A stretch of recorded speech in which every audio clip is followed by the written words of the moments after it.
Jones and Pagey, because he got talking about baking the tapes. Oh, we found these. I found these tapes, and I took them and I baked them and I listened to them. And he literally sounded like he was Jimmy Page. That's Jimmy Page, the only person I ever heard actually talk like that. And then he mentions Jones singing. So I actually thought it was kind of a good joke. You know, he was having a joke on Jimmy by kind of speaking like him to answer the question. And he was having a joke on John Paul Jones and his singing. And that's what I thought was going on. I did not take seriously that they found a couple of old tracks with John Paul Jones singing the lead vocals. Quite frankly, if they've wasted a year,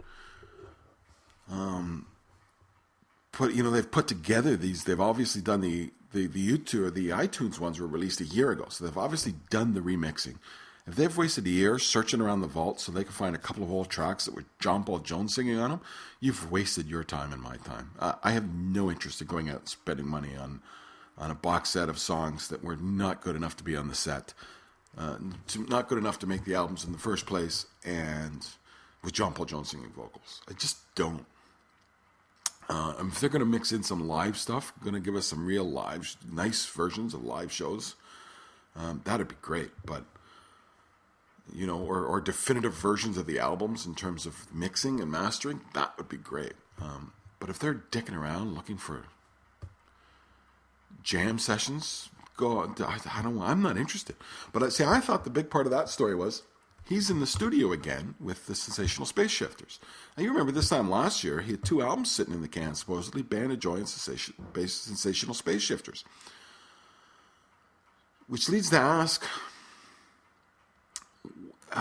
why he's going back in the studio. And my guess is A, they've recorded some new material, B, they found this year that band got heavier and harder, right? And Robert Plant talked mid-year about finding his big voice in Central America, if you recall. And I'm thinking that they've got some harder edge music to put out, and they might be in the area where they're going to put together an album that we're going to like, that is going to be just a little jumpier than some of the other stuff that he's done in the last while. So that's, I guess, a good hope. That's the hope. But I thought that was the bigger news, that he's in the studio again. He's got these guys in the studio, and I'm thinking there's got to be a Robert Plant album next year. Now his current tour is over. There is no more dates as far as I can gather. So